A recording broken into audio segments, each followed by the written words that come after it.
professor, as telas tá tudo travada. Tá travando para vocês? Para Tá alguns sim, travando, outros não? tanto para falar como as pessoas, tá travada, sabe? Deixa eu ver quem tá falando. A Renata ou a Priscila? A Renata. Tá. Então, pode ser a sua internet. Se tá travando para todo mundo, pode ser a minha internet. Se for para uma pessoa só, pode ser a sua internet. Professor, travou Oi. um pouquinho para mim também, mas bem pouquinho. Tá. Pode ser a nossa internet também. Travou agora. Minha, sua. Não sei se para os alunos também, mas agora travou. Ele dá um delay na sua voz. Você começa a falar lento, assim, não dá para entender.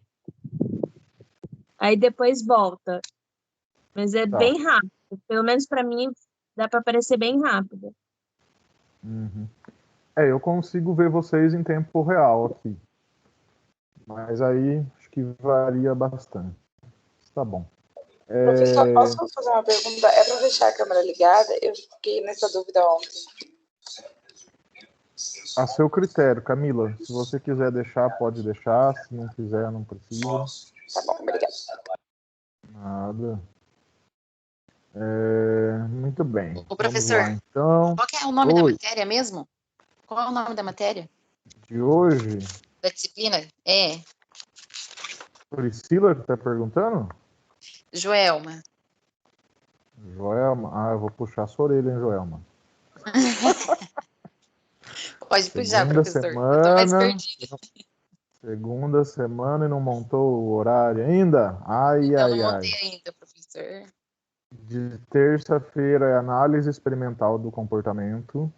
De quarta-feira é neuroanatomofisiologia. Ah, tá. Beleza. Certo? Então, tá Neuroanátomo. Fisiologia. Beleza. Obrigada. Nada. Então tá bom. Gente, uma coisa que eu percebi que na gravação raramente trava. Mas enfim, né? Só fica ali. Então, se algum momento pular ou travar, geralmente na gravação não. Então, qualquer coisa, se vocês quiserem rever, né, depois da aula, algum trecho mais difícil, geralmente não trava. Muito bem, então já estamos gravando e agora eu vou compartilhar aqui o slide. Então, semana passada, a gente vimos aquele documentário legal, né, falando sobre as descobertas recentes, né, relacionadas ao cérebro. Vimos essa discussão aí do Hipócrates, né, sobre a doença sagrada, enfim. Agora vamos prosseguir, ok? Só fazendo um breve apanhado. Discutimos o que é a neuroanatomofisiologia, né, que a gente vai estudar. Então, agora, prosseguindo, ok? Bom, então lá os autores, né, vão dizer que as neurociências é um termo recente. A primeira associação com esse nome é da década de 70, mas os estudos do encéfalo são milenares e congregam pesquisadores das mais diversas áreas. Então eles falam que é psicólogo, médico, biólogo, enfim. Né? E hoje há um consenso de que conhecimentos de várias áreas contribuem para o maior entendimento e desenvolvimento das neurociências. Isso é uma tendência das ciências, todas as ciências atuais, né? Congregar conhecimentos de várias áreas do saber. A gente teve um momento da história das ciências de especialização, né, do conhecimento, e agora se discute a multidisciplinaridade, a interdisciplinaridade e a transdisciplinaridade. Gente do céu. Transdisciplinaridade, é isso mesmo. O que significa essas palavras, né? Grosso modo, é exatamente isso. São várias áreas do conhecimento, várias disciplinas, portanto, né, do conhecimento, se ajudando, né, se construindo mutuamente. Bom, então há 7.000 anos atrás, origens, né, das neurociências. 7.000 anos atrás, né, há registros da trepanação. Então, o que é a trepanação? Era um buraco que se fazia. Até hoje tem pessoas que fazem isso, aliás, na cabeça. E no crânio, né? Mas não era para matar a pessoa, enfim, né? Era um corte, arrancava um pedaço do osso, enfim. E o objetivo ele era terapêutico, né? Então provavelmente faziam isso para, segundo aí o livro, né? Faziam isso para curar dores de cabeça ou talvez, né, abrir buracos para sair os espíritos ruins que estiverem causando algum tipo de doença mental nas pessoas, né? Então sabe-se que o objetivo era terapêutico, era para ajudar as pessoas, né? Não era para matá-las, porque o material aí que encontraram mostra que tem registros de que as pessoas sobreviveram, né, a essa cirurgia, vamos chamar assim, mas o porquê, né, que eles faziam ainda é controverso, né? É terapêutico, mas por quê, né? Qual a explicação por trás dessa cirurgia aí? E aí na página 5 tem uma figurinha que vocês devem ter visto, vamos lá ver. Um momento.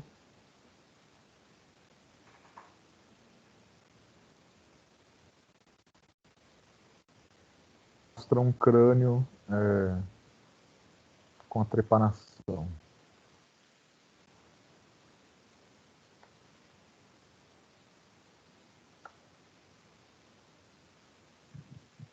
Ô, professor, Oi. hoje geralmente esse método ele é utilizado mais para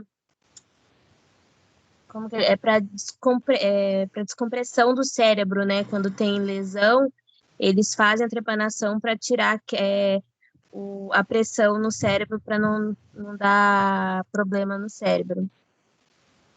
Hoje, assim, enquanto um método médico, você fala? Isso. Esse tipo de método geralmente é feito por médicos hoje em dia em casos de trauma, né? Certo. Ai, meu Deus, subi demais. Justamente para não ter morte cerebral, né? Uhum. Eu não vou saber dizer com precisão, com clareza, por que motivos ainda se faz, mas eu sei que tem por motivos mais místicos, assim, mas então tem motivos médicos também, lançam mão esse crânio aqui, fizeram 2 vezes, olha só, em cima e aqui quase na testa, né? Evidência de cirurgia encefálica pré-histórica. Esse crânio de um homem datando de mais de 7.000 anos atrás foi aberto para cirurgia enquanto ele ainda estava vivo. As setas indicam 2 locais da trepanação. Uns tempos atrás eu li um livro, eu comecei a ler, nem terminei. Um autor que chama Lobsang Rampa, que chama A Terceira Visão. E aí ele conta lá que ele vai nos monges do Tibete, enfim, e aí fazem essa cirurgia na testa dele, né, para abrir a terceira visão. Mas enfim, então essa trepanação pré-histórica que permanece hoje e as pessoas ainda fazem, seja por motivos mais místicos, seja por motivos médicos aí de saúde. Primeira cirurgia cerebral, a trepanação. Cerebral, talvez não necessariamente, né, mas a primeira cirurgia na cabeça. E, bom, aí os egípcios, novamente, né, 5.000 anos atrás, apesar do vasto conhecimento que os egípcios detinham sobre anatomia, Eles consideravam que a sede do espírito e da memória era o coração, aquilo que a gente conversou um pouco também, né? E será que por isso que eles preservavam o coração e descartavam o cérebro no processo de mumificação? Talvez, né? Não dá para saber. Mas fato aí é que, segundo o livro, né, eles arrancavam o cérebro pelo nariz, né, depois que a pessoa morria, jogava fora, e enquanto que outros órgãos eram preservados, né, em vasos ao redor da múmia, e um deles era o coração. Então o coração ele ficava preservado, mas o cérebro eles jogavam fora. Bom, e aí, né, ele tem essa pergunta, né, de reflexão, né? Os formatos das partes do corpo, né, servem a diferentes funções. Então, diferentes estruturas servem a diferentes funções. Então, ele dá exemplo do pé. O pé a gente se apoia nele, a mão serve para a gente pegar as coisas, manusear as coisas. E a cabeça, né? Observando a cabeça e seus componentes. A que conclusões chegamos? Só pela observação. O que a gente pode concluir pela observação da cabeça? Para que serve a cabeça? O que tem na cabeça? A cabeça em si, o cérebro, né? Que comanda tudo, né? Praticamente. Não Isso, sei, pelo que eu entendi, pelo que eu li e o que eu entendi. Seria através da cabeça, o cérebro em si, né? Que comanda como fala? Comanda tudo, tanto o braço como pernas, movimento, o falar, o ouvir, tudo vem daqui, né? Da cabeça em si. Sem o cérebro, a gente praticamente não é nada. Eu acredito não sei, né? Sim, você está certa, você não está errado. Mas aí você está baseando a sua resposta em cima do que você estudou, do que você leu e tal. Mas assim, vamos, né? Se a gente vamos fazer de conta que a gente não sabe nada disso, né? A gente não sabe que o cérebro comanda tudo e tal. Assim como os primeiros médicos lá e os filósofos, enfim, lá da Grécia Antiga.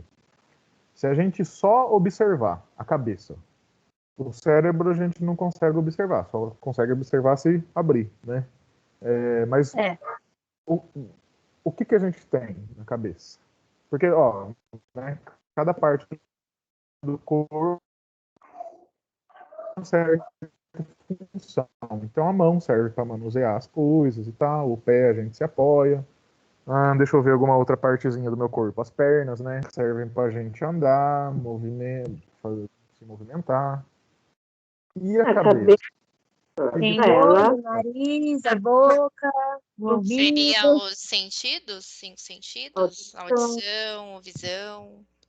Come, né?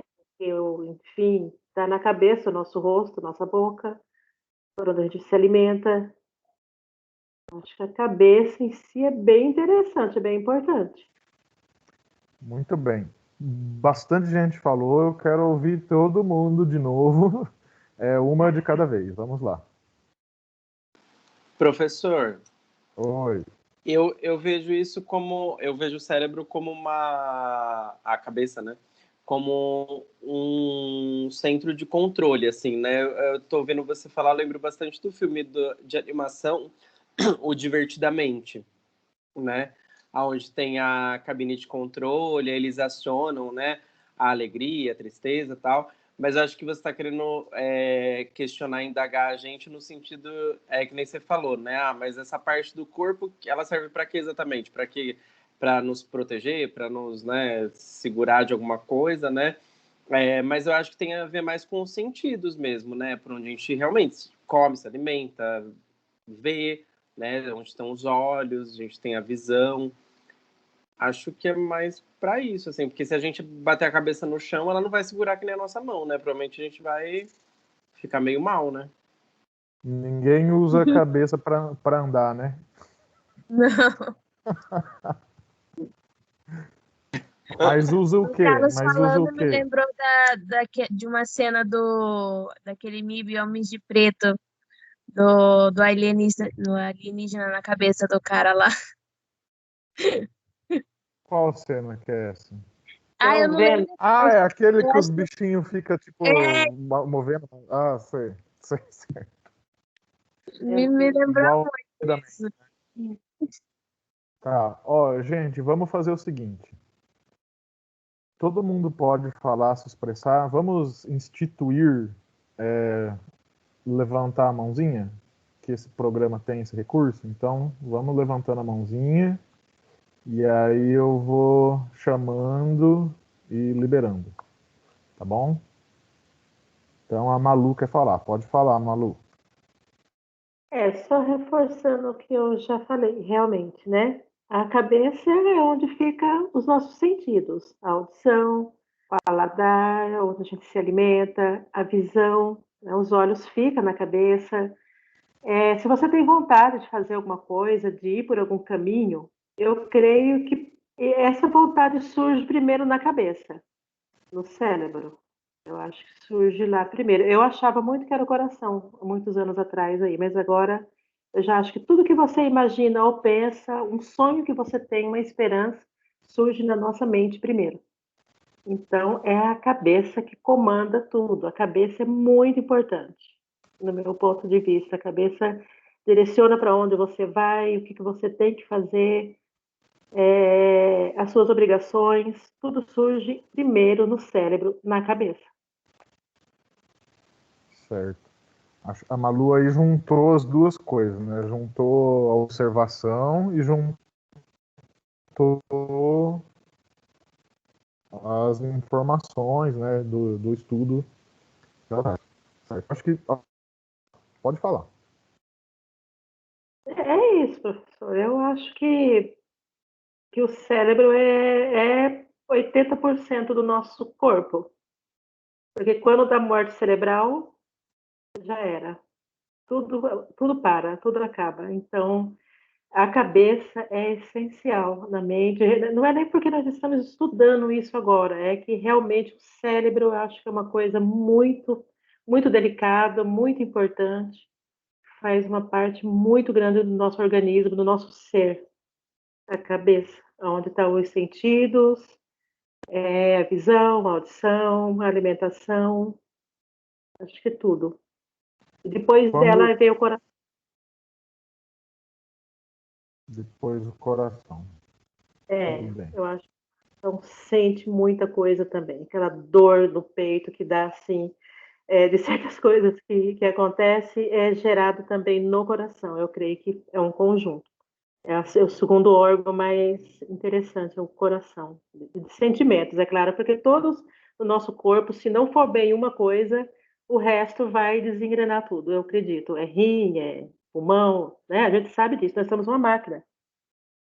Agora, eu acho que se fosse numerar, seria primeiro, realmente, o cérebro, a cabeça. Malu. Ah, Malu O que tá ponto falando. é maluco. Muito bem. A Marta quer falar? Pode falar, Marta. Oi, professor. Pegando um pouco o gancho do que o Carlos e que a Malu falaram, né? Que também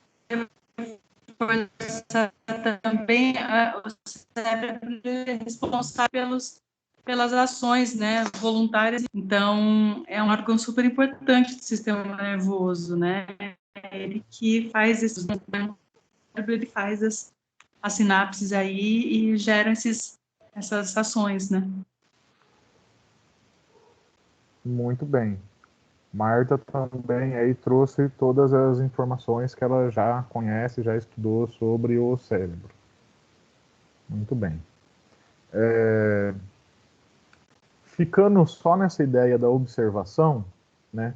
Quando isso vocês vão aprender, vai ter um estágio que vão fazer que é basicamente aprender a olhar. Então, na psicologia a gente aprende a olhar, aprende a ouvir, aprende a sentir de certa forma, né? Depende de qual área que vocês vão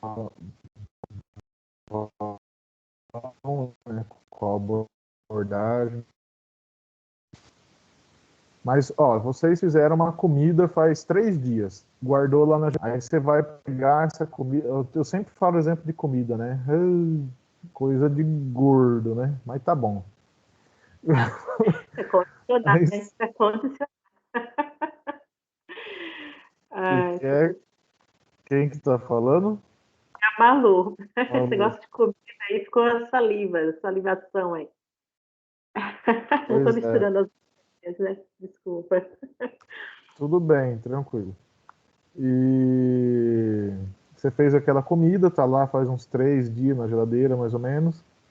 Aí você fala, nossa, tem essa comida aqui, né? Que bom, tá com preguiça de cozinhar, vai lá, tem essa comida e tal. O que que você faz para ver se essa comida tá boa, né? Entre aspas. Cheira ela. Cheira, o que mais? Experimenta. Pelo cheiro, você já dá pra saber se a comida tá boa ou não. Uhum.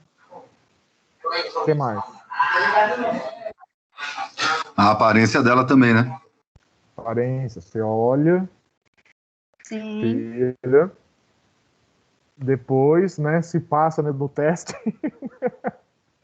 aí o que você faz? Come. Come. E passar no teste, né?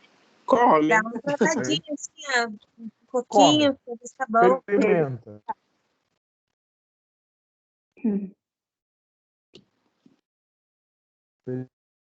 Experimenta, né, põe um pouquinho na boca, e aí se passa a cozinhar, né? Muito bem. Alguém quer falar alguma coisa? Acho que é o Carlos. Parece que alguém tinha erguido também a mão. Ou não? Foi só o Carlos?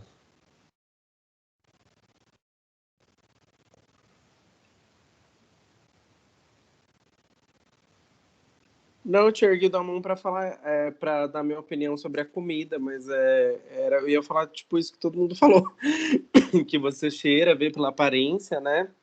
E sei lá, usa todas as coisas que estão na cabeça, assim, né? Inclusive pensar se você vai comer aquilo e aquilo pode te fazer mal ou não.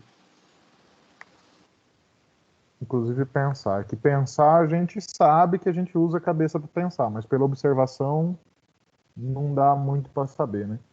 Eu acho que a única coisa que dá para saber a cabeça para pensar só pela observação é que quando alguém fala algum assunto que você precisa pensar melhor, ou quando você está refletindo sobre algo, olha só que maravilha. A Ana Lúcia está demonstrando exatamente o que eu ia dizer, né?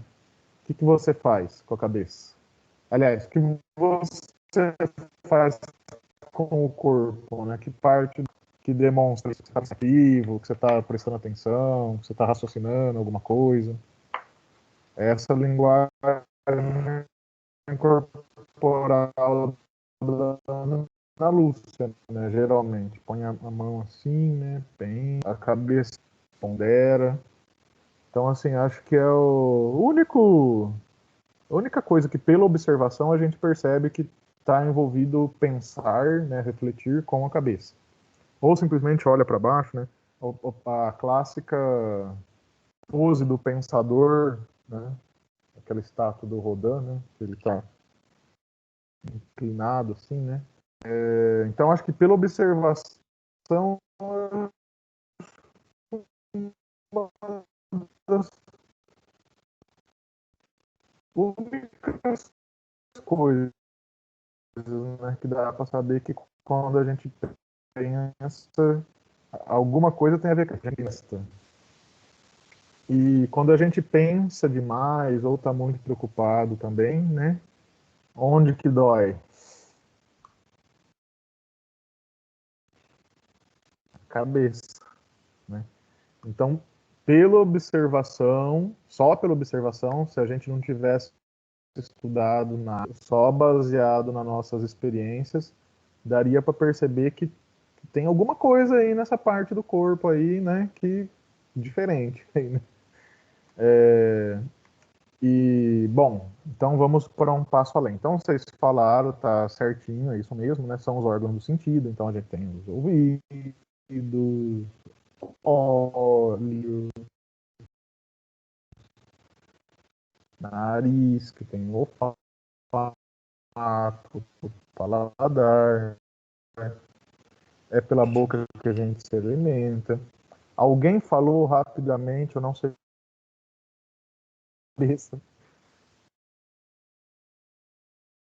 Então a gente se cabeça também. Você fez algum gesto, Priscila? Ou não, nada a ver? Fui eu que falei rapidinho sobre provar a comida. Ah, sobre provar a comida. Tá. Não, é que alguém falou rapidinho sobre a expressão do rosto. Eu não lembro quem foi. Foi você que falou isso? Tá. Então, tudo que envolve decisão, avaliação, está relacionado com a cabeça. Claro, o corpo inteiro, né? A pele cobre o corpo inteiro. Mas fora o tato, que cobre o corpo inteiro, pela pele, todos os outros órgãos do sentido estão na cabeça. Né? Então, ela, só pela observação, a gente já percebe, né, que ela tem essa parte aqui, né, tem algo importante relacionado à avaliação, né, tomada de decisão, enfim, raciocínio, etc. Só pela observação. Foi assim que o senhor Hipócrates chegou, então, na conclusão de que, então, o pensamento, o sentimento, a aprendizagem era quem a sede, né, a parte que estava relacionada com isso era o encéfalo, né, dentro da cabeça.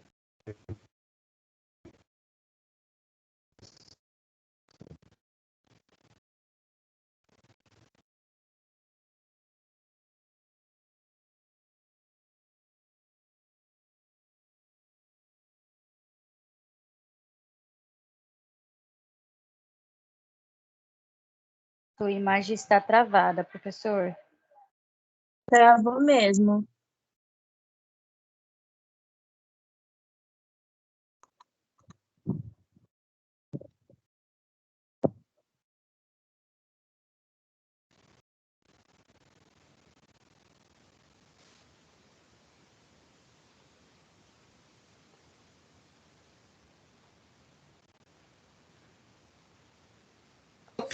Voltou. Voltei.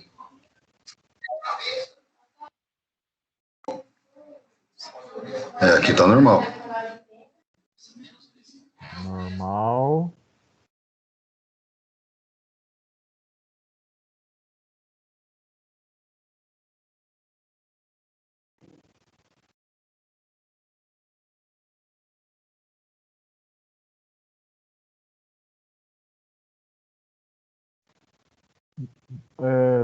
Tudo bem aí, gente?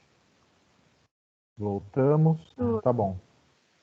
Eu estava dizendo, né, que se você abrir a cabecinha de um animal, né, que acho que o Hipócrates deve ter feito isso, você vai ver que o olho tem uns fiozinhos que leva para dentro, né, do cérebro, para essa massa, né, que a gente tem aqui dentro. Os ouvidos também vão para dentro do encéfalo.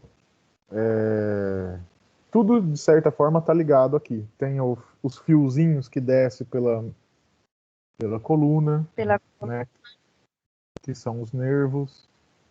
Então, parece que, de certa forma, está o corpo inteiro, e principalmente a cabeça, né, relacionada com esse encéfalo aí, com essa massa, né, que a gente tem dentro da cabeça. Muito bem, então vamos voltar lá para o slide. É isso aí. Só pela observação a gente já consegue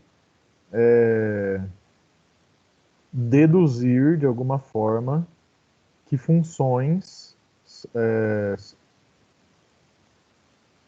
Deixa eu reorganizar a frase. Só pela observação a gente já consegue saber, né, deduzir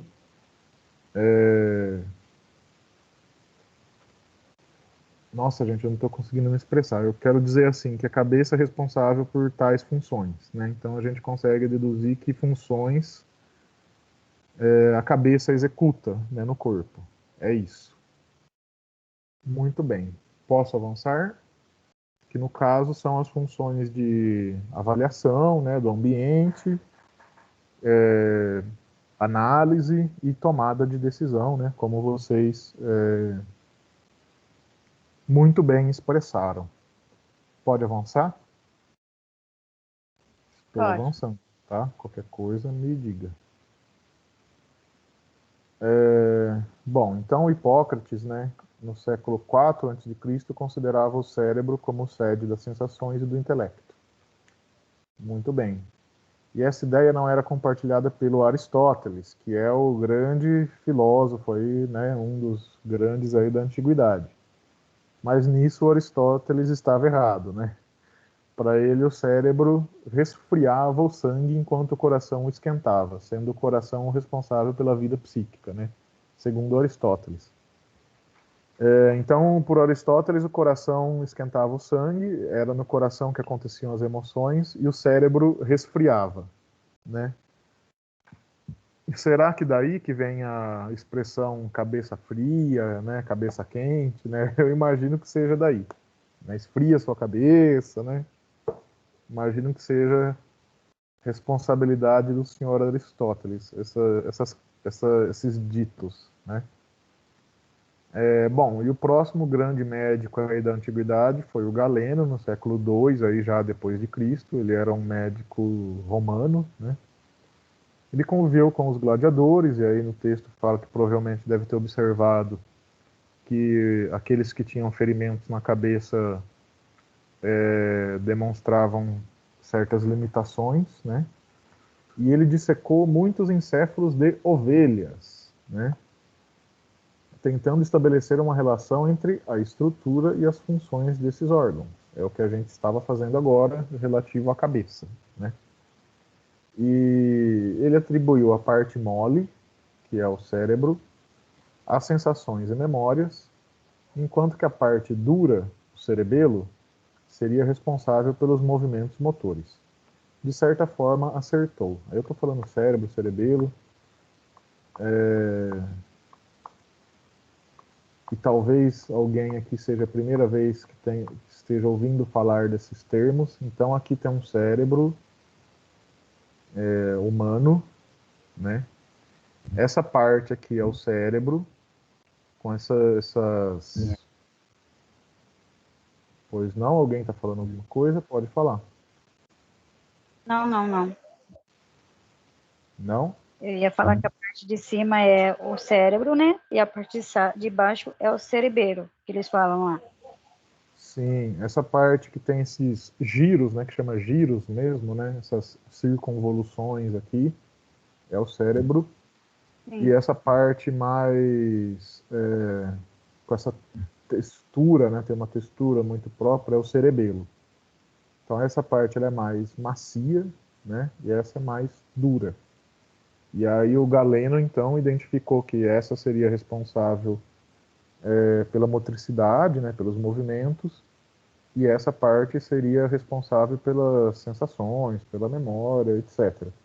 E de certa forma ele acertou, né?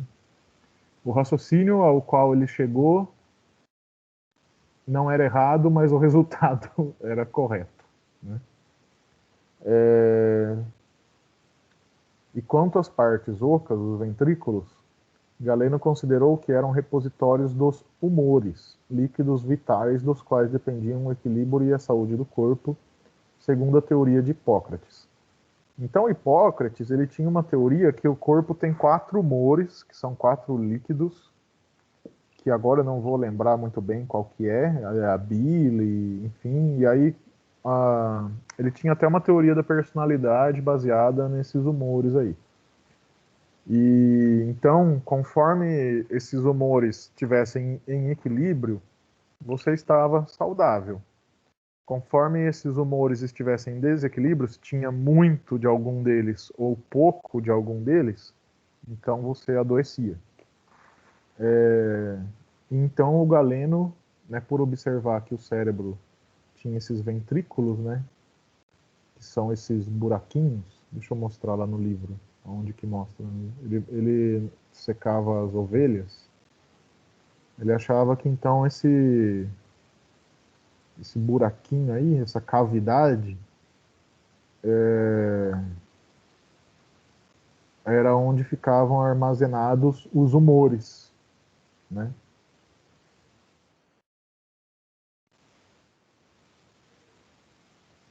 Olha lá o cérebro das ovelhas, o cérebro cerebelo. E aqui os ventrículos, né? Que são essas partes ocas que tem dentro do cérebro. Ou, aliás, do encéfalo, né? Eu falo cérebro, mas na verdade a palavra certa é encéfalo. Muito bem. Que é o dos dois, né? O encéfalo é tudo o que tem dentro da cabeça. Sim. O cérebro é uma parte, né? Até no livro ele faz essa observação, que cérebro é apenas uma parte, né? Que geralmente traduzem brain, né? A palavra em inglês brain para cérebro, mas a tradução correta seria encéfalo, né? Muito bem, tudo bem até aqui, gente? Tudo. Tudo bem? Maravilha. Tudo. Essa coisa dos humores tem a ver também quando a gente fala bem-humorado, mal-humorado. Nossa, essa pessoa, hoje eu tô mal-humorada, né? Então, isso vem lá do Hipócrates. Então, é como se você estivesse dizendo que que esses líquidos aí, esses humores do corpo estão em desequilíbrio, né? Tô mal-humorado. Quando você está bem-humorado é porque esses líquidos aí estão em equilíbrio, né? Segundo o Hipócrates. Muito bem, vem lá da teoria dele, essa coisa do humor, mal-humorado, bem-humorado. Pode avançar. Gente, tem coisa que eu tô falando aqui que não está escrito no texto, e tudo bem, eu não vou cobrar nem nada. Aqui é coisas que eu sei de outras fontes, né? Apenas para complementar aí a explicação. Professor, Oi. Renata, tira uma dúvida. Esses slides, vai aquele link lá que você mandou no WhatsApp ou não? Eu posso mandar para vocês. Seria legal. Hoje a gente não vai concluir ele, mas assim que a gente concluir, eu mando para vocês. Tá, obrigada. Nada. Pode avançar. Professor, hoje, fazendo um paralelo, mas é uma brincadeira, né? Os humores hoje são os hormônios, né? Do estresse, da felicidade. É mais ou menos a mesma linha de pensamento. Então, faz sentido, né? Você pensar hoje os hormônios como humores, né? Faz sentido. Boa observação, Camila, né? Uma boa observação. Eu mesmo. Muito bem. Podemos avançar? Sim. Estou avançando. E aí a gente pula lá do século I para a Renascença, né? Por quê? Porque, né, entre século IV, V, por aí, até século XVI, por aí. Ah, tá. Gente, espera aí que a coordenadora está me solicitando uma coisa aqui. Só um momentinho.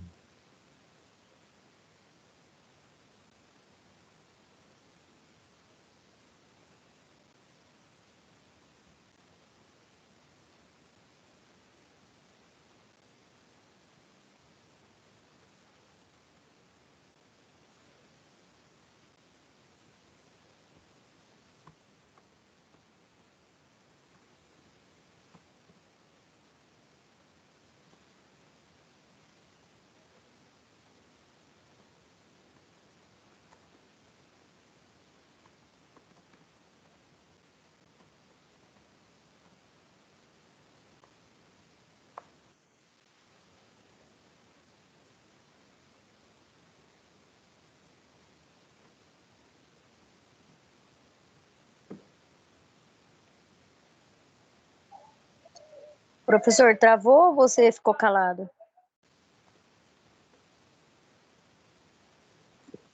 Ele está respondendo uma solicitação da coordenadora. Ele pediu um momentinho. Entendi. Pronto, voltei.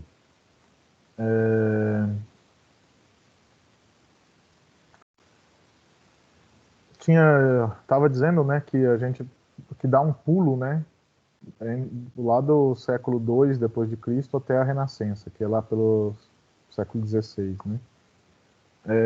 Por quê? Porque durante esses 1500 anos aí, né, 1000 anos, na verdade, mais ou menos, que durou a chamada Idade Média, tinha a questão que quem estava no poder era a Igreja Católica, e aí então foi uma época que a ciência avançou muito pouco, né? Porque o que estava em primeiro plano aí eram as ideias religiosas, né? O poder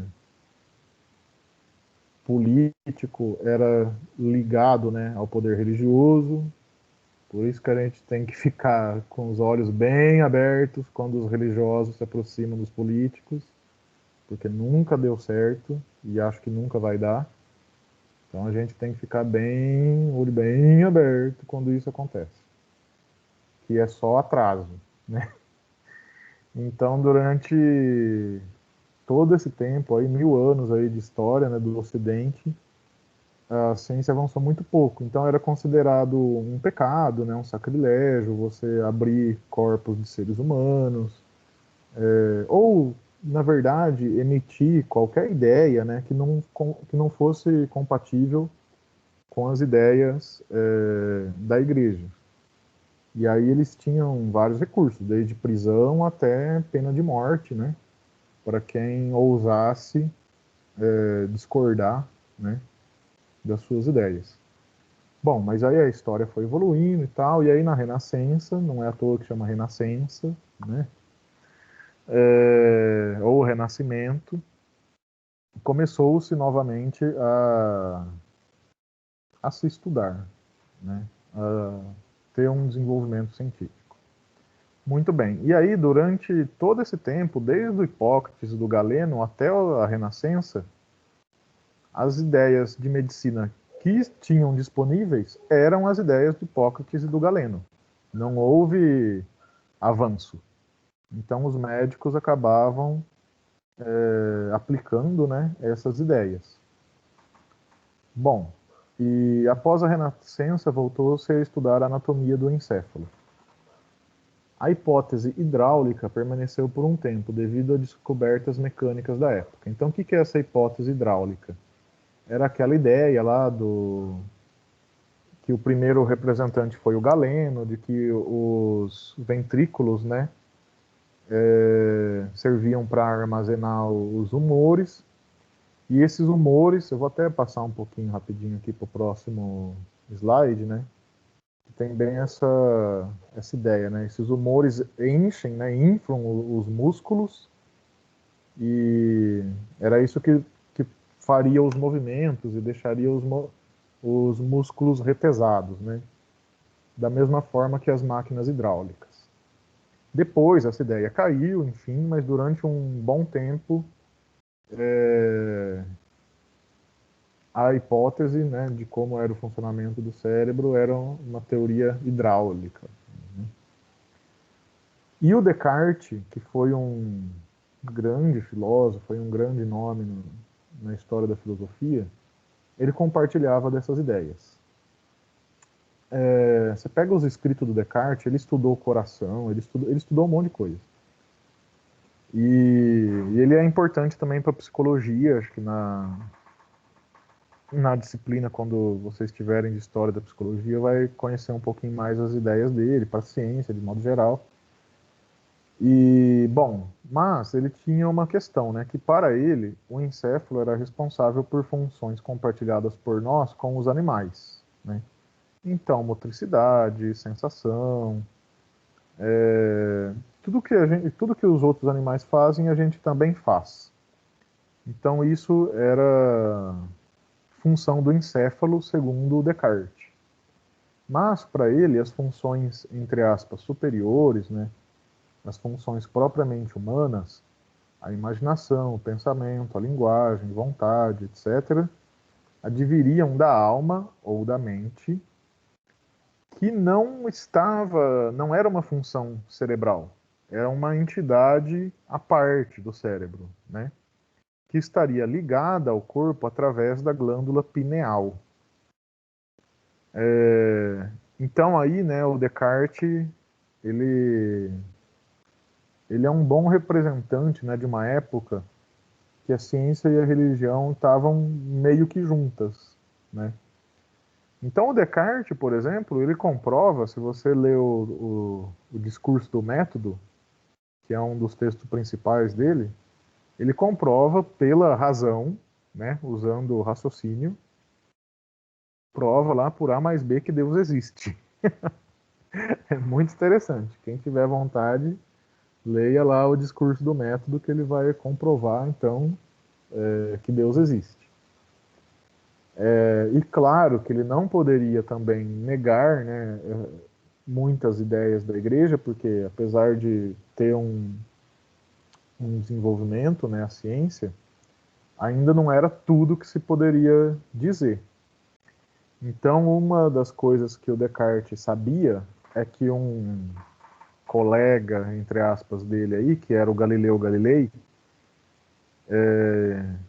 estava estudando sobre os movimentos dos planetas e tal, né, e estava dizendo então que o planeta Terra não era o centro do universo, né? Hoje todo mundo sabe disso, né? Tudo bem que voltou a ter essa coisa de terraplanista, mas isso é coisa, né? Vamos combinar, né? Mas enfim, então o Galileu Galilei estava tendo esses estudos, né? E ele quase foi para a fogueira, né? Teve que negar tudo que ele disse. O Descartes, já mais precavido, falou: bom, eu vou avançar até onde a igreja permitir, né? E tanto que tem muitas coisas, né, muitos estudos do Descartes que só foram descobertos depois que ele morreu, né, que ele não publicou, porque iria contrariar as ideias da igreja e ia dar ruim para ele, né, se ele publicasse. Por isso que ele não publicou. E muita coisa ele publicou como anônimo, né? Aí ele não para escapar dessa retaliação. Muito bem, mas de todo modo, o Descartes ele era esse filósofo, esse pensador que estudou a anatomia e tudo, mas ele tinha essa questão com a religião. Então ele considerava que sim, que existia uma alma ou mente e que era independente do corpo e que estava ligada ao corpo através da glândula pineal. Muito bem. Então aqui nesse desenho aqui que tem lá no livro, né, na página 6, né, os ventrículos encefálicos de um ser humano desenhados na Renascença. Esse desenho foi extraído de Humani Corporis Fabrica, de Vesalius, 1543. O indivíduo provavelmente era um criminoso decapitado. Então esses você poderia abrir, né, cortar ele, enfim, né, os criminosos. Criação cuidadosamente desenvolvida para uma ilustração correta da anatomia dos ventrículos. Tem uma imagem muito conhecida, né, da Renascença, que mostra como que eles estavam interessados, né, na anatomia e tudo, que é do próprio Leonardo da Vinci, inclusive, que é o homem vitruviano. Vou até mostrar essa imagem para vocês, porque ela é uma imagem representativa da Renascença, que foi a época que voltou-se então a estudar anatomia. E por isso que na Renascença tem aqueles quadros maravilhosos lá, né? Aquelas obras de arte do Michelangelo, por exemplo, né? Que destacam bem a anatomia, porque então estava se produzindo muitos estudos sobre anatomia. Homem vitruviano.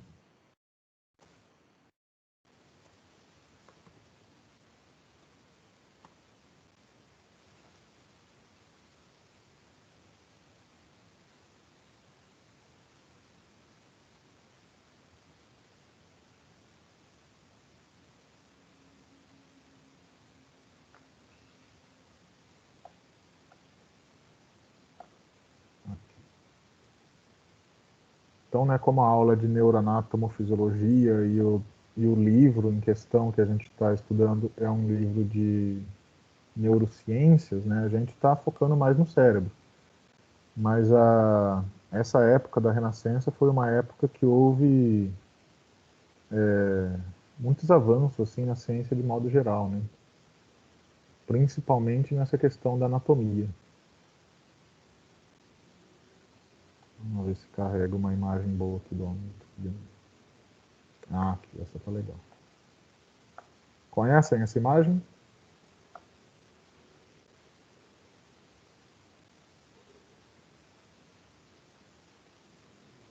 Conhecem, gente? Já tinham visto? Não sabem ou são Sim. Ela é autoria do Leonardo da Vinci, né? E ela é bem representativa da Renascença, né? Que então se estudava com um rigor matemático, né? As proporções do corpo humano, enfim. Tem um livro que é ficção, mas que conta um pouco essa história, apesar de ser ficção, que é o Código da Vinci. Vocês já viram? Tem o livro e tem o filme também, né? O livro é maravilhoso, inclusive. É que tem muita besteiraiada, né? Tipo, tanto o livro quanto o filme. Mas tem muita coisa. É ficção, né? É ficção, é. Mas tem bastante coisa interessante que ele aborda que é histórico mesmo, né? Sim. As obras de arte, todas essas coisas aí são reais, né? Mas aquela Sim. história do não sei o que Leonardo da Vinci desenhou um bagulho lá, que não sei o que, isso daí já é um pouquinho exagerado, né? Eu acho, né? Muito bem. Mas é divertido, né? Como entretenimento, vale bastante. Há controvérsias, né? Do quê?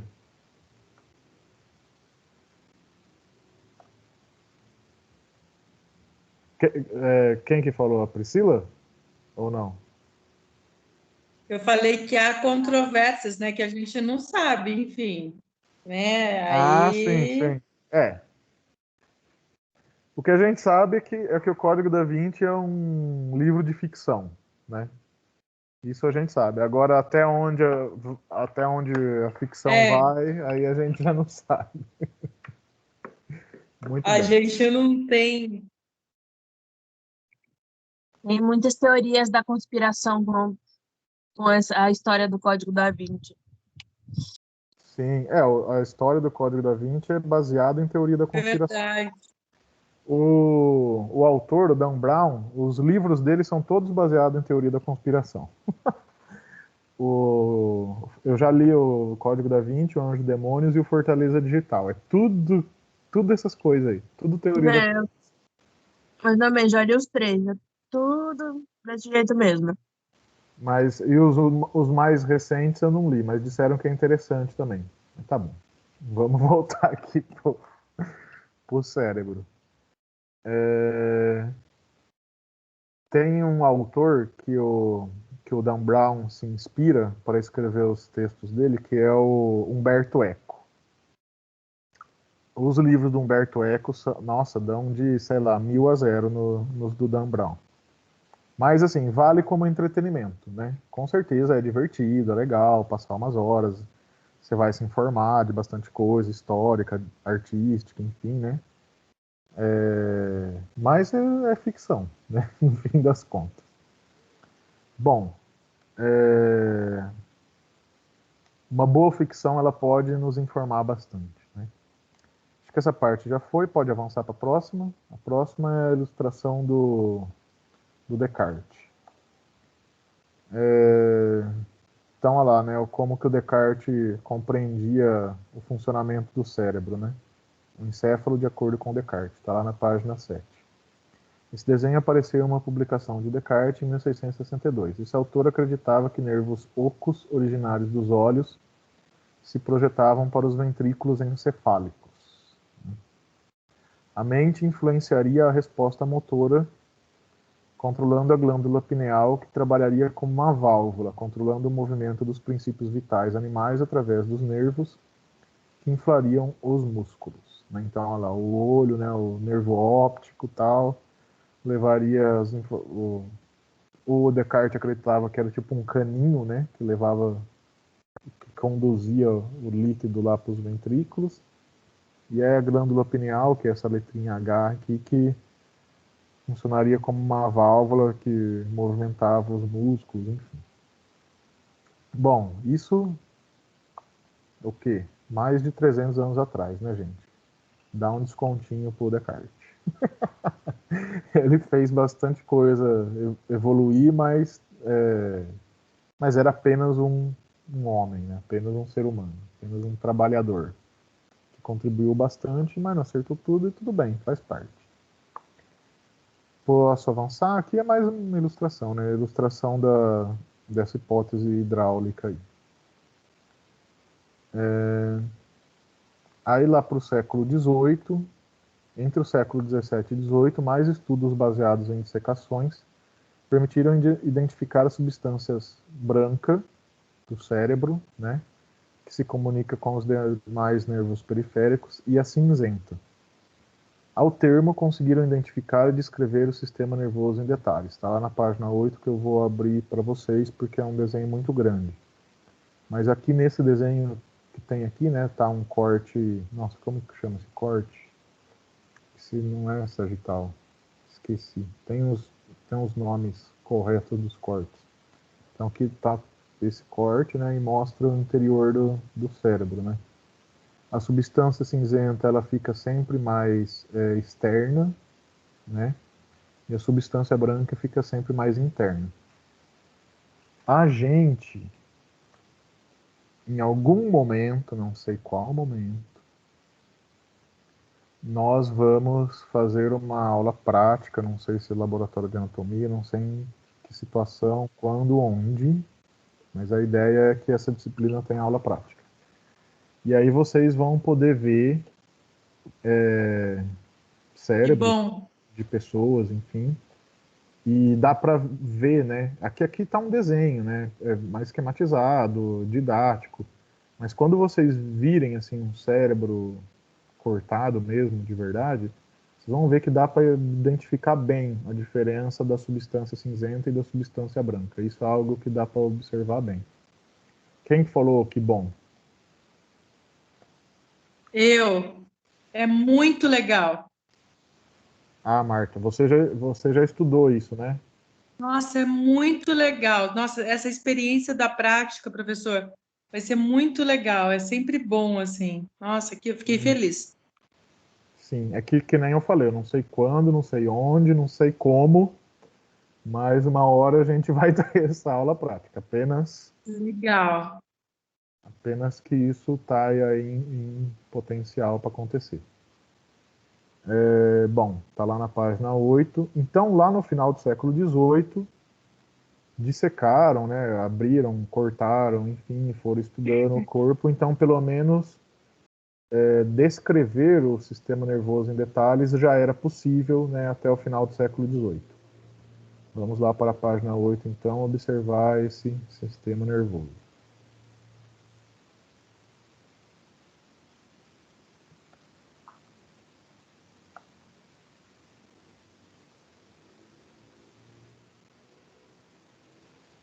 Então, o cerebrinho tá lendo.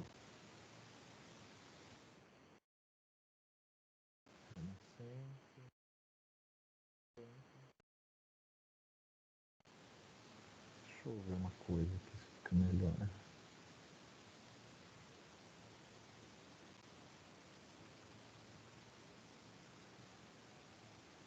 Melhora um pouquinho, né? Então, olha lá, subdivisão anatômica básica do sistema nervoso. Então, a gente tem o sistema nervoso central, né, que basicamente o encéfalo e a medula espinhal, essa parte azul, né, pintadinha aí de azul, e o sistema nervoso periférico, né, que é essas partes aqui pintadinhas de amarelo, né, que são os nervos que vão até as pontas dos nossos dedos dos pés. Muito bem. sistema nervoso consiste em duas divisões, o sistema nervoso central, SNC, e o sistema nervoso periférico, SNP. O SNC consiste no encéfalo e na medula espinhal. Encéfalo e medula espinhal. As três partes principais do encéfalo são o cérebro, o cerebelo e o tronco encefálico. O SNP consiste em nervos e células nervosas que se situam fora do encéfalo e da medula espinhal. Então, o cérebro, né, aquela parte com esses giros aqui, né? O cerebelo, que fica a parte mais baixinha aqui do cérebro, e o tronco encefálico, que se liga aí à medula espinhal, que, por sua vez, né, distribui e recebe a informação através do sistema nervoso periférico com o corpo inteiro. Olha que bonito. Eu gosto muito do sistema nervoso. Né? Muito bem. Ok. Sistema nervoso central, periférico, as partes. Pode perguntar. É lindo. Cérebro, cerebelo, tronco. Isso aqui depois a gente vai voltar e ver com mais detalhe. Mas já é bom saber. Né? Sim. Sistema nervoso central e periférico. E aqui, gente, essa divisão aqui a gente vai ver com muito mais detalhe. Então, assim, é mais uma curiosidade, né? Então, os lobos do cérebro. Observe a profunda fissura de Sylvius, que é essa daqui, dividindo o lobo frontal do lobo temporal. O lobo frontal está pintado de azulzinho e o temporal aqui de laranjinha.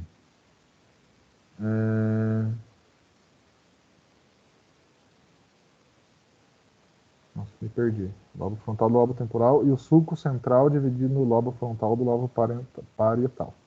O sulco central é esse aqui que fica em cima, né? Dividindo o lobo frontal do parietal. O lobo occipital situa-se na parte posterior do cérebro. Essa parte aqui, ó, é facinho de você identificar. Muitas pessoas acho que já tiveram essa experiência. Sabe quando você bate a nuca e fica cego?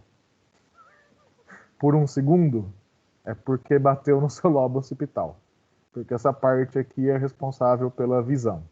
Sabe quando você levanta assim, ó, pá, e dá aquela pancada e você fica cego por um segundo e depois volta?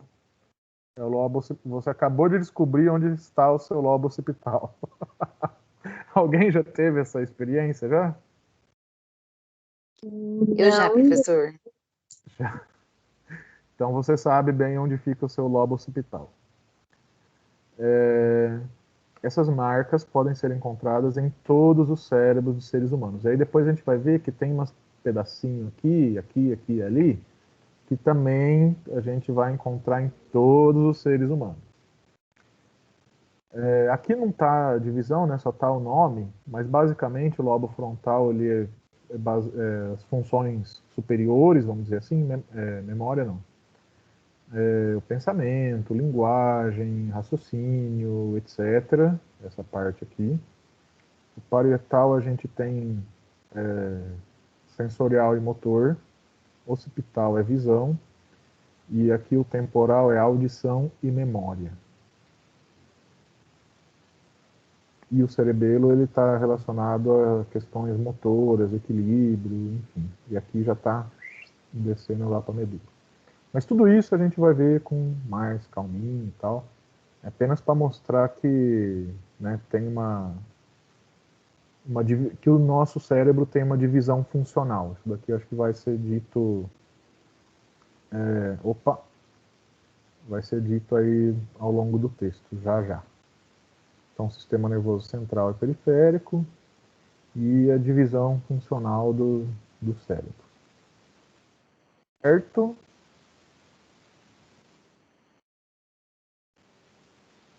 Certo, gente?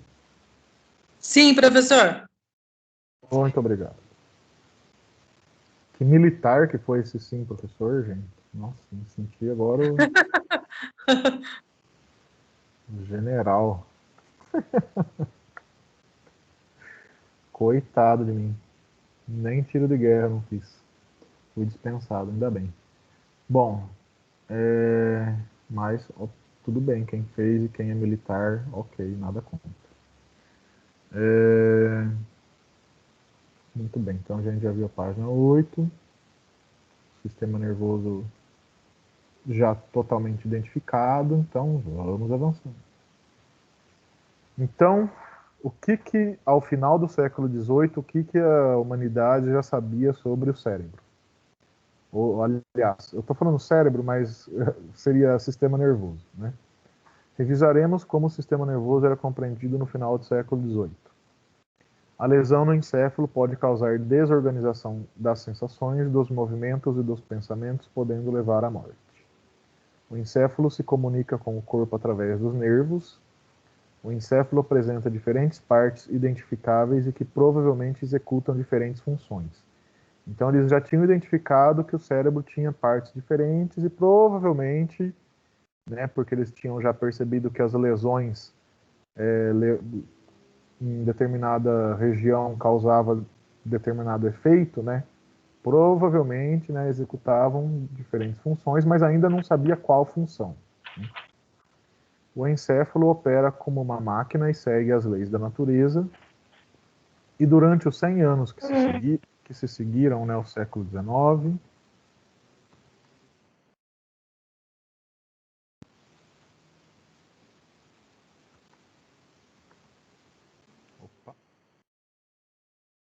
aprendemos mais sobre as funções do encéfalo do que foi aprendido em todos os períodos anteriores da história, só no século XIX. Esse trabalho propiciou a sólida fundamentação sobre a qual se baseiam as neurociências atuais. Página 9. Ah, tá, que isso daqui eu copiei literalmente da página 9. Deixa eu pôr entre aspas aqui. Muito bem. Certo, gente. Olha só que bonito. Eu não sei, eu sou meio bobo, assim, eu sou nerd, né? Eu gosto de ver a evolução da ciência. Eu acho muito bonito, né? É legal. É muito legal, né? Ver como que, tipo, vai passando uma ideia simples, aí ela vai ficando mais complexa, vai se descobrindo mais coisas. Eu acho isso muito legal, gente. Bom, e aí chegamos no século XIX. E aí a gente vai ver 4 ideias-chave. Nossa, eu tô achando que essa aula tá indo mais rápido do que eu tinha planejado. Achei que ia demorar mais. Tá bom, vai dar tempo de fazer intervalo. Bom, no século XIX, veremos 4 ideias-chave que surgiram no século XIX. A primeira ideia-chave são os nervos como fios. Com os avanços nos estudos sobre a eletricidade e descobertas de que os nervos conduzem corrente elétrica e, quando estimulados eletricamente, produzem movimento, no caso dos nervos motores, né? Essa ideia veio a substituir a hipótese hidráulica, né? Então, assim, no século XIX, se desenvolveram lá os estudos sobre a eletricidade, perceberam que os nervos conduziam corrente elétrica, e aí a hipótese hidráulica foi abandonada em detrimento, né, da hipótese elétrica, né, da teoria elétrica, né, de que os nervos são como fios. E essa é a compreensão que a gente tem até hoje, né? Tem muitas evidências, comprovações e tal, de que as informações correm nos nervos, né, pelos neurônios, pela eletricidade, né? As raízes ventrais, motoras e dorsais sensoriais, que foi a descoberta de Bell e Magendie, né, os 2 cientistas, o Bell e o Magendie, através dos estudos dele, corta nervo dali, corta nervo daqui, né, perceberam então que esses nervos tinham as raízes ventrais, que são motoras, e dorsais sensoriais. Vamos ver na próxima imagem aqui como que isso se apresenta. Ou será que é melhor mostrar no livro, gente? Tá bom de ver assim ou não? Melhor pegar no livro, será? Vocês conseguem ver bem assim? Tá ok. Deixa eu tentar aumentar mais um pouquinho. Tá bom. Então, primeira coisa que tem que guardar é essa ideia, né? Que no século XIX mudou da hipótese hidráulica para elétrica. Um comentário é que, assim, vocês veem, né, que o que se pode observar é que nenhuma ciência avança sozinha, né? Então, assim, na época que houve um desenvolvimento maior da mecânica, construção de máquinas, né? Então, aprimorou-se a hipótese hidráulica. Aí a ciência como um todo foi avançando, descobriram as questões da eletricidade, e isso contribuiu para o entendimento do nosso próprio corpo, né? No caso do sistema nervoso.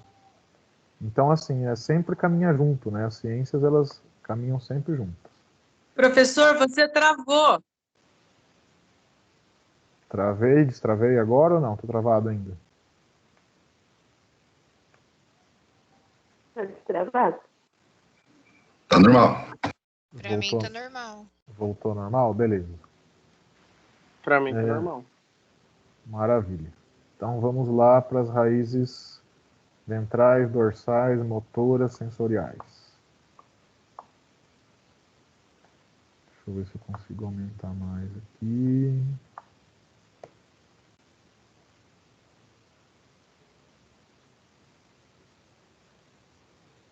Muito bem. Então aqui, né, tá a medula espinhal aumentada e os nervos também aumentados. Bom, vamos ver o que está escrito aqui. Nervos espinhais e raízes nervosas espinhais. 31 pares de nervos deixam a medula espinhal para inervar a pele e os músculos. A cada secção de um nervo espinhal, a secção de um nervo espinhal promove a perda da sensação e dos movimentos na região afetada do corpo. As fibras sensoriais que chegam em vermelho e as fibras motoras que saem em azul se dividem em raízes espinhais nos pontos em que os nervos se ligam à medula espinhal. Bell e Magendie observaram que as raízes ventrais contêm somente fibras motoras e as raízes dorsais contêm apenas fibras sensoriais. Então vamos lá devagarzinho agora, né? Então aqui tem um nervo. Esse nervo é como se fosse uma corda. Vocês já viram corda barbante? Qualquer tipo de corda. São várias fibras, né? São vários pequenos fiozinhos que fazem aquele fio mais grosso, ou no caso da corda é a mesma coisa, né? São vários pequenos fiozinhos que fazem a corda. Já observaram isso? No caso da corda e do barbante? Já. Muito Sim. bem. Nossos nervos também são assim. E as fibras, né, são de pelo menos duas naturezas aqui, que nesse desenho são representadas pelas cores vermelha e azul. As raízes, vamos ver aqui, ventrais são as azuis, que são anteriores. Então, se elas são anteriores, são motoras, né? Elas saem, né, são as fibras motoras. São responsáveis pelo movimento. São um nervo que passa o comando aí para os nossos músculos se movimentarem, né? Motoras. Então, gente, eu vou até fazer uma tabelinha daqui a pouco, que aí acho que fica mais fácil até, né? Raízes ventrais são motoras, né? Essas azuis. E as raízes dorsais, que são as posteriores, né, que entra ali por trás, né, da medula espinhal, são sensoriais. É isso mesmo? As fibras sensoriais chegam em vermelho. Então, passa a informação do ambiente, né, a pele recebe, passa a informação sensorial, leva lá, entra por trás da medula, manda lá pro... Agora, complexificando, então, né, aquele arco reflexo que a gente viu ontem, né? Então, as fibras sensoriais, né, vermelhas, posteriores ou dorsais, né, levam a informação para o encéfalo, e as fibras motoras que saem, né, as azuis, né, que que saem pela frente ou raízes ventrais levam a informação motora para os músculos. Então, uma leva a informação para o cérebro, são as vias aferentes, né, na linguagem que a gente viu ontem, e os azuis são os eferentes. Aferente é dorsal ou posterior, que é sensorial. Eferente é ventral ou anterior, que é motor. Vamos pôr na tabelinha? Ou não? Tá bom assim? Tá simples. Eu gosto da ideia da tabela. Tabelinha é melhor. Vamos para a tabelinha, então.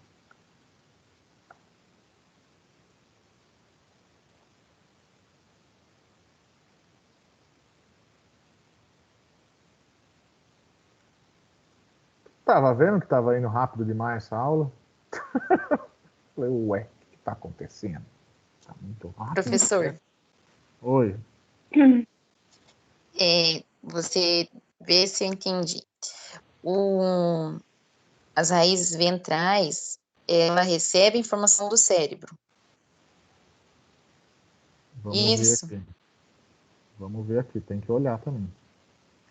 A ventral, ela leva a informação do cérebro para o músculo. Então, beleza. Então, tipo, a gente se movimenta recebendo informação do cérebro, isso?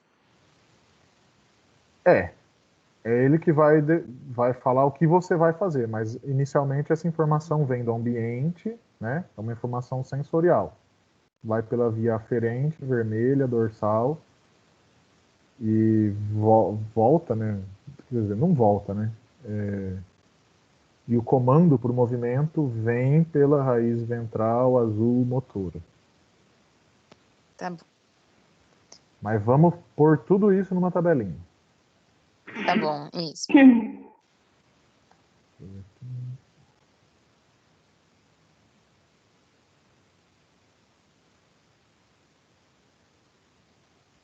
Dá. Depois a gente vai pôr mais. Nossa, eu não gosto de tabela nesse PowerPoint aqui, que eu não sei mexer muito bem. No Word eu faço até com a mão nas costas a tabela. Agora no PowerPoint eu sou meio...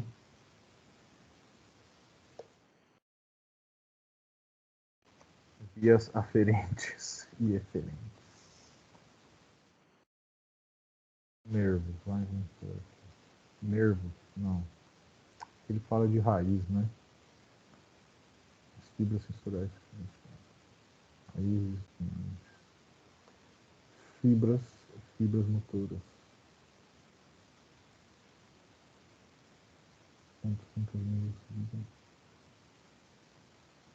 Tá.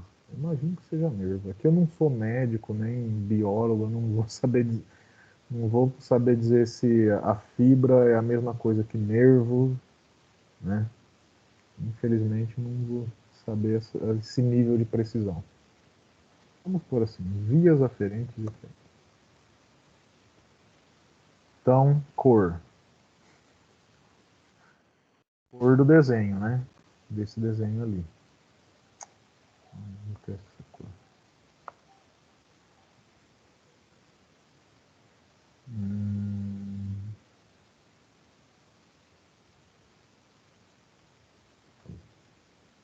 Cor.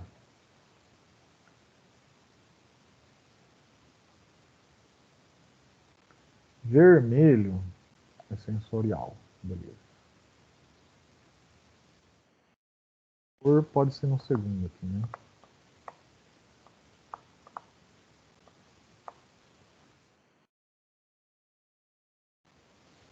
Essas sensoriais, elas passam informações através da pele, né, professor? Isso, recebe informação do ambiente. E as motoras responsáveis pelos movimentos. Eu acho que pode não ser só pela pele, né? Mas pelos órgãos do sentido. Pode ser o ouvido, a visão. As sensoriais, elas recebem desses órgãos. Bom, a aferente é vermelho.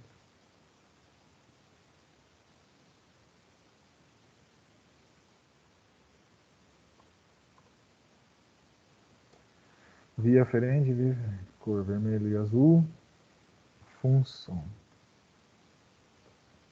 sensorial. Diferente é motora. Ai, como ajuda uma tabelinha, não, gente? Que maravilha. Sensorial, motora, posição das raízes. Deixa eu ver o nome certinho que tá aqui.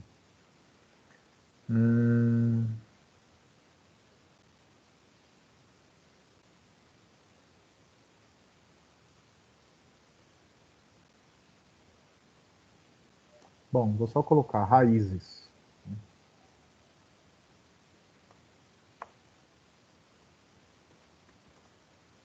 Na medula.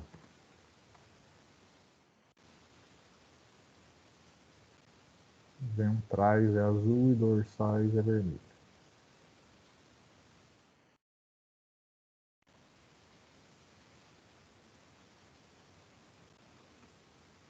Ou posterior, porque é atrás, e anterior, porque é na frente.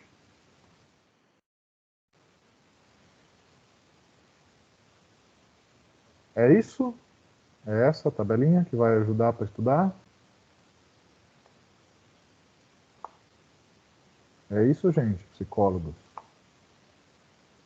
Tá ótimo essa tabelinha, hein, professor? O que mais? Tem mais alguma informação? Não, acho que é isso mesmo, né? Então a via aferente está na cor vermelha, é sensorial, a função é sensorial, e as raízes se ligam na medula pela parte dorsal, né? Posição dorsal, posterior, a parte de trás da medula.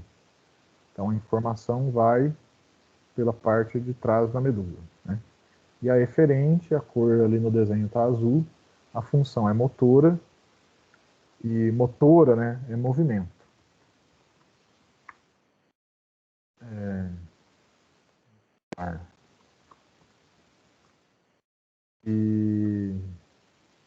E na medula a posição é ventral ou anterior. É isso, gente? Isso. Isso.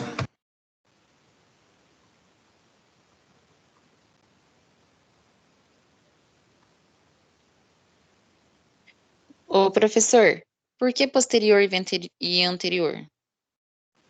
Ah, tá. É porque vocês vão encontrar, aqui tá esse nome, né? Dorsal e ventral. Mas dependendo de onde vocês olharem, vai ter esse nome, posterior e anterior. Anterior significa na frente, né? Ou aqui eles usaram a palavra ventral. E aqui, e dorsal significa atrás, ou posterior. É só uma... São duas nomenclaturas que significam a mesma coisa, entendeu? Dorsal é igual ao posterior e ventral é igual ao anterior. Nesse material tá usando essa nomenclatura, mas sei lá, se for pesquisar alguma coisa na internet ou outro livro, pode ser que venha essa outra nomenclatura. Beleza. Informação que chega do ambiente e vai para o encéfalo.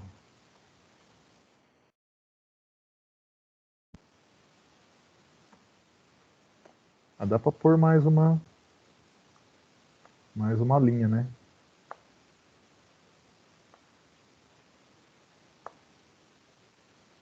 Cadê? Eu quero pegar agora. Ai, Deus do céu. Nossa, deletei tudo. Pronto. Deixa eu ver se é aqui.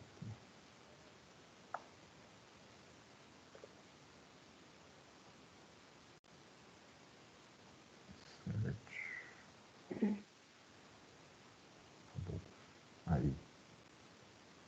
Diferente. Vamos pôr assim, entre aspas. Direção do estímulo.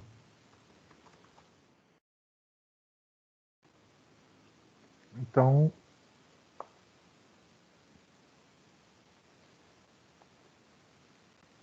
na via aferente, o estímulo vem do ambiente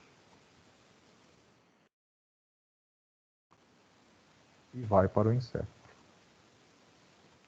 E a eferente vem do encéfalo para o músculo. É isso, gente?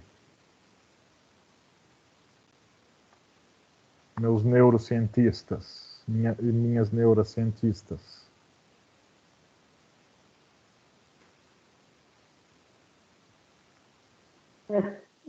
As neuras. As neurocientistas?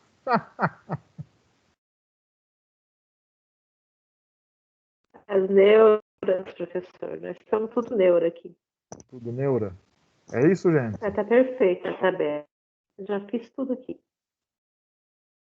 Fica melhor para visualizar, guardar, assim. Quer dizer, na verdade, as duas coisas ajudam, né? Ver o desenho, como é que tá no nosso corpinho, tal. E aqui uma compreensão mais racional, né? Sim. Então, maravilha, meus consagrados e minhas consagradas. Podemos avançar? Já decoraram a tabelinha, já? Só de escrever já decora, né? Oi? Eu tenho mania de vai falando e eu vou anotando. E é bacana isso aí, você aprende mais fácil. Conforme vai memorizando, né? Sim, é uma maneira de estudar.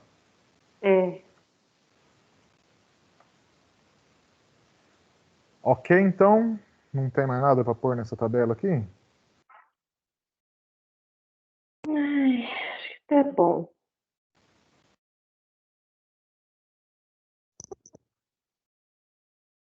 Então tá bom. Então, já pode pedir na prova, tudo, né? Beleza. Certinho. Muito bem. Bom, então essa foi a primeira grande ideia aí, né? Ideia-chave do século XIX, os nervos como fios, né? E esses fios, tem fios que conduzem informação para dentro, fio que conduz a informação para fora, para o músculo, né? Aferente, eferente, enfim, sensorial, motor. Tem a posição na medula, né? As raízes dorsais são aferentes, as ventrais são eferentes, né? Ok. Gente, só acho... não sei se está óbvio, mas se não estiver, né, vou dizer, né? Que essa cor vermelha e azul não é a cor do nervo, é a cor que está desenhadinha aqui para gente, didático, né, com uma função didático. O nervo não é azulzinho nem vermelhinho.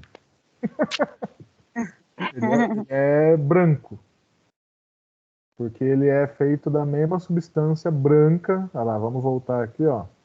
Ele é feito dessa mesma substância branca aqui do nosso encéfalo, né? É que nesse desenho, para ficar mais fácil, né, para diferenciar as funções e tal, né, tá azulzinho e vermelhinho, mas a cor não é essa cor, a cor no esquema. Esquema didático. Certo? Tá bom, não sei se estava óbvio isso, mas de qualquer forma, né, sempre bom destacar o óbvio. Agora, a coisa de substância branca e cinzenta, sim, é branca e cinzenta mesmo, né? É que aqui está um pouco mais destacado, né? Porque por questões didáticas, né? Mas quando vocês verem real, dá para ver, dá para perceber a diferença da substância branca para cinzenta, certo? Mas aqui não é vermelho e azul, não, é tudo branco. Tá? Aqui é só para ter uma diferenciação didática. Muito bem. Vamos para o próximo. Então, essa primeira grande ideia-chave, os nervos como fios elétricos, né? Vamos pôr assim, não, fios, tá? Dá para entender, né? E a segunda grande ideia-chave é a ideia da localização de funções específicas em diferentes partes do encéfalo, que é aquilo que a gente viu naquele cérebro bonito, colorido lá, né? na página... Que página que tá? Na página 8, que tem aquele cérebro todo colorido, falando dos lobos, enfim.